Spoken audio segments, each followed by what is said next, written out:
Civil War Talk Radio. If you're interested enough in the Civil War to be listening to this program, then you already know about North and South magazine.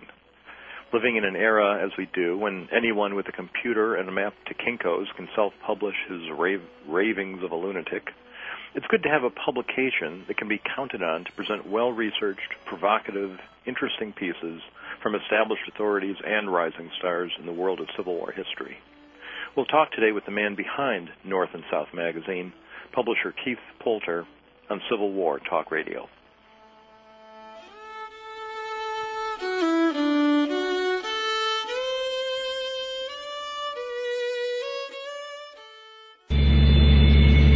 Onboard computers to improve fuel efficiency and reduce emissions. Check. Acoustic and optical wayside monitors to enhance safety. Check. Robotic systems to measure track geometry. Check. GPS tracking and tracing systems. Check. Sounds like a rocket or a jet getting ready for takeoff, doesn't it?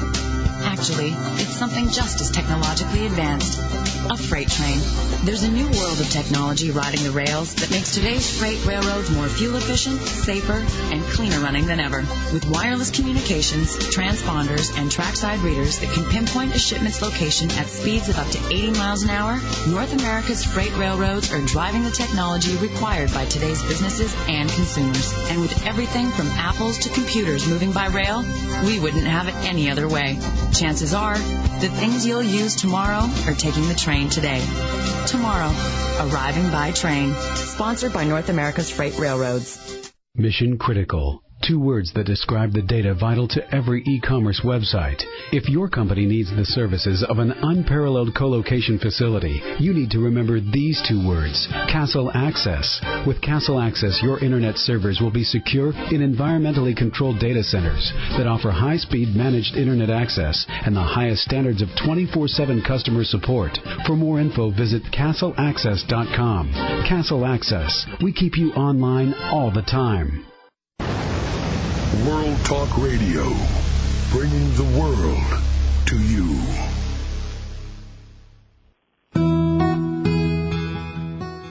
Welcome to World Talk Radio. This is Civil War Talk Radio with Jerry Prokopovich. Today I'm talking with Keith Poulter, the publisher and founder of North and South magazine. Keith, how are you doing this morning? I'm doing fine, Jerry. Thank you for inviting me on the program. Glad to have you. Keith, tell us something about what you did in the years before you got to North and South magazine. Well, going right back to the very beginning, I was born in 1940 on the outskirts of London. The Germans were dropping bombs at the time, and this may well explain my lifelong interest in military history.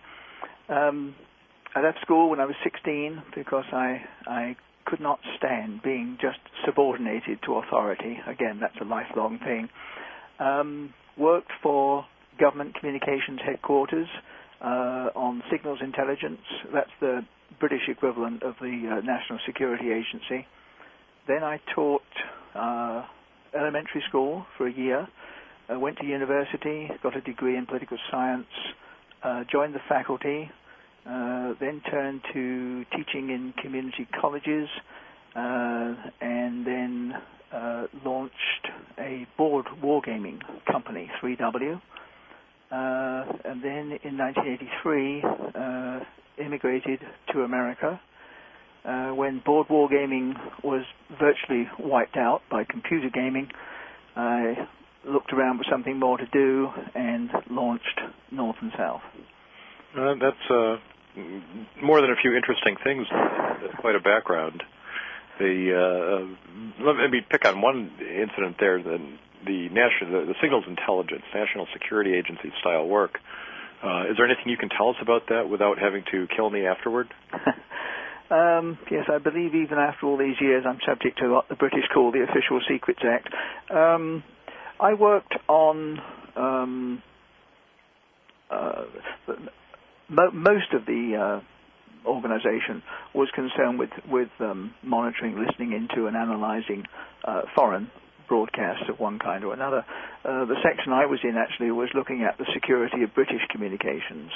And so I did some code breaking and some analysis of just how much in particular the Air Force gave away on its radio circuits to anybody who was listening. Did that experience affect? Do you ever find that experience coming to mind when you read about the Civil War, about communications or signals? A little bit. One of my interests is, in particular, the Union Underground in Richmond during the Civil War, and there's some elements of messages being sent in code and agents having secret names and so forth. That's a particularly challenging subject for any historian, because the people at the time are obviously trying to cover their tracks, and it's hard enough to uncover what people were thinking when they were going ahead and leaving their records in the open.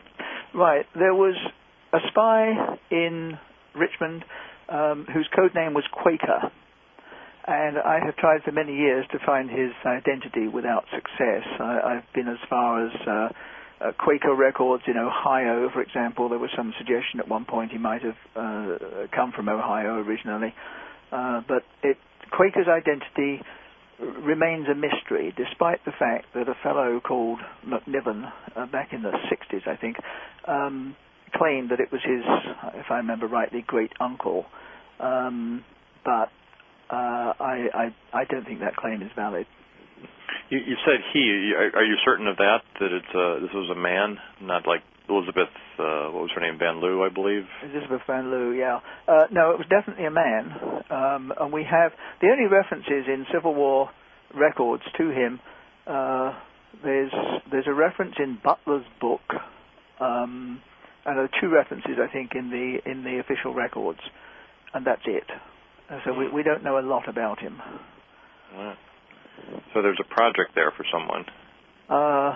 Perhaps. It might just be very frustrating, though. You said you also published board war games for a time, tabletop games. We had Dave Powell, a game designer, on the show some time back, and talked about that, the use of games as tools for understanding history. Regardless of how the market for games is doing, what with computers and so on, did you find games useful in understanding the past? Occasionally, although very often what you get out of a game is what the designer has put into it, and therefore you're not really getting something from the game itself. But I remember one game on the Normandy campaign, Overlord campaign, France 1944, where Patton's forces rushed for the German frontier across the map, and then were slowed down, not because there were huge German forces in front of them, but just because of logistics. And that certainly brought home the reality of what happened at that time. Well, just as you say, you get what the designer puts in, but you might say the same about a book, that you get what the author puts in. And sometimes games can be a dynamic form of teaching. That's true. In fact, that's how I got into board wargaming in the first instance. I was using games in my teaching. I see. And the games, the hobby of playing out Civil War battles and other military events in games does continue. Much of it, as you point out, has been moved to the computer now as a format, but there are some Luddites like myself who stare at a computer screen in the office all day, and if we're going to play a game, we'll do it on paper. Right. Now, you went on from there. You said 1983 you came to the United States and then launched North and South magazine.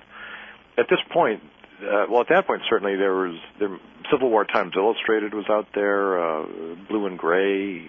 There were a whole series of Civil War magazines. Why did you decide to join the fray? Well, this was 1997, late 1996, early 1997. I was not happy with the popular magazines that existed at the time. There were a series of things. One of them, a couple of years before, in fact I cancelled my subscription over it, had an article on the Vicksburg campaign in which the Union Corps were referred to as divisions throughout. Civil War Times had an article about about the Vicksburg campaign, which implied that the siege of Vicksburg lasted 3 months. In fact, it was, I forget, either 47 or 49 days, one or the other, 47, I think. Also talked about it taking a very long time to move through an area known as the Wilderness. It was pretty clear that the name the Wilderness wasn't really familiar to the author of the article, who, again, if I remember correctly, was an unemployed attorney. In fact, it didn't take Grant's army that long to move through the Wilderness, even with the Army of Northern Virginia in the way. And then worst of all, the magazine Civil War had an article on Grant's wartime drinking. It was splashed all over the front cover, and it said, "New evidence of Grant's wartime drinking, first time in print." Well, I looked at it, and I walked across my office to my bookshelves, and I got down volume 2 of the Grant papers, and there it was, published about 28 years before, word for word. And I don't suppose that was the first time it had been published. And it was, in fact, an accusation made by a guy that Grant had just thrown in jail. There is no evidence that Grant was an alcoholic. There's no evidence, no viable evidence that he was even a binge drinker. And this article distressed me. And I wrote to the magazine, Civil War, and I got a letter back from the managing editor which said, "Well, we had a very good response to the article." and I thought, so what? What's that got to do with anything? And I decided, arrogantly enough, that I could publish something that would be better than that. And that was the germ of the idea for North and South. So as opposed to being an obstacle, these other magazines are really an inspiration in a negative sense. The existing ones, well, in a sense, yes.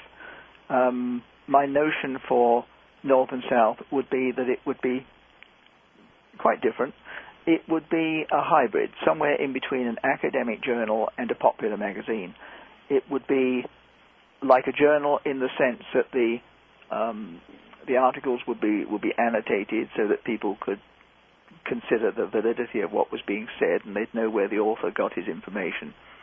That the articles would be accurate, that the material would be fresh, but it would be like a popular magazine in that the language used would be intended for a general audience, and the magazine would be, a typical 8.5 by 11 format with lots of illustrations, and it would not have a circulation, say, of 700 like some of the academic journals do, but would be sold in places like Barnes & Noble and Borders, and would have a much wider audience. Well, it seems you certainly met those targets. The distinction between the popular magazine and the academic journal is you drew pretty well there. Really is a stark difference. The academic journal with a 700-person circulation and no illustrations is read solely by a tiny group of professionals in its field.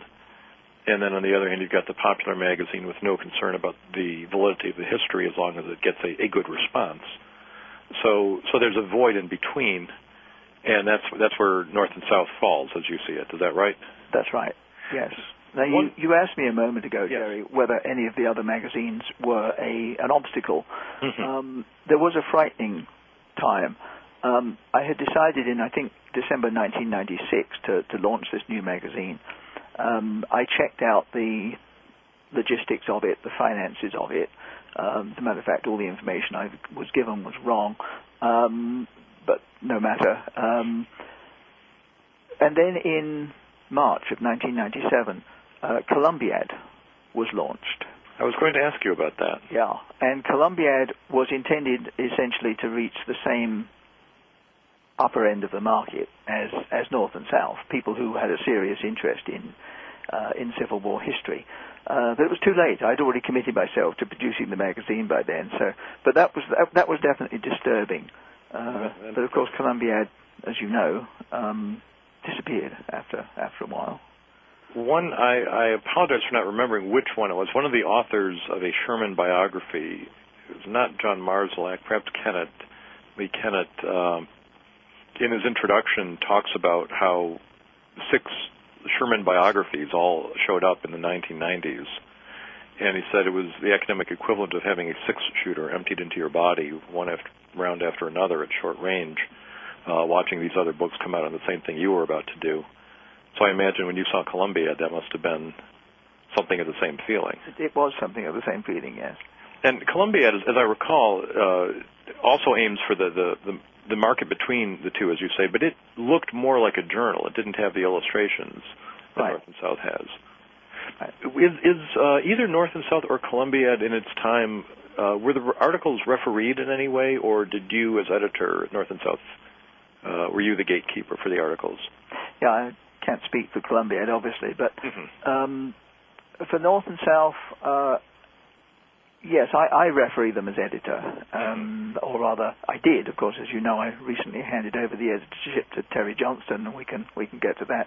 And after the first probably 2.5 years, Terry came on board as assistant editor, and we would then vet things together.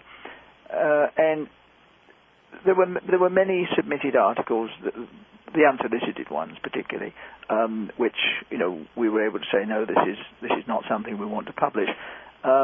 Equally, there were some very good articles from leading historians that we knew instantly we wanted to publish, and then there was a narrow band of ones which were on the borderline, which we weren't sure, and those would usually be sent out to some historian who was a specialist in that field, and we would ask his opinion. As a matter of fact, virtually all, probably with only one or two exceptions, virtually all the ones that we considered borderline and sent out for a third opinion were rejected. Yeah, now that you tell that story, I recall, I guess in the interest of full disclosure, I think that's how you and I first came in contact when you sent me an article on something dealing with an incident in the career of the Army of the Ohio, which article, as I recall, I'll speak very carefully, bore a striking, flattering resemblance to something I had already written. Oh yes, I remember that now. And you did not publish it, which I gave me an introduction to your integrity there, and things worked out from there.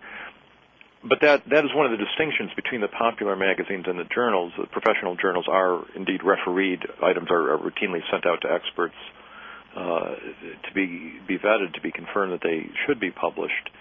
And in taking that step that North and South does for borderline questions, that certainly distinguishes it from its competition, I would say. Yes. I can give you for instance. Sure. An author submitted an article to Civil War Times and then submitted a very similar article to us. And I looked at it, and it had reference to Beast Butler's regime in New Orleans. And it had passages in which it was claimed that Butler had issued certain orders to the population of New Orleans. I'm trying to think from memory here. All firearms must be handed in. Every citizen, man and woman, must take an oath of allegiance. And there were a number of other things that Butler was supposed to have done. And I thought, this doesn't sound right. And I went to the official records, to the original notices that Butler had posted, and that isn't what he said. He said somewhat similar things. He said if a citizen of New Orleans wants a government handout, they have to swear an oath of allegiance. He said former members of the Confederate Army should hand in their weapons, but not all civilians. Civil War Times published the author's article with all those claims unchanged, and they were all inaccurate. And that does seem to me to sum up some of the difference. Well, it is reassuring. There is so much published every month in every corner of Civil War history that it's tough to keep up, and I certainly find North and South a very entertaining and generally reliable place to go to see what new is being written. Well, you mentioned you've moved on from that publication. We'll come back in a minute on Civil War Talk Radio and talk more with the founder of North and South magazine, Keith Poulter, and his future plans.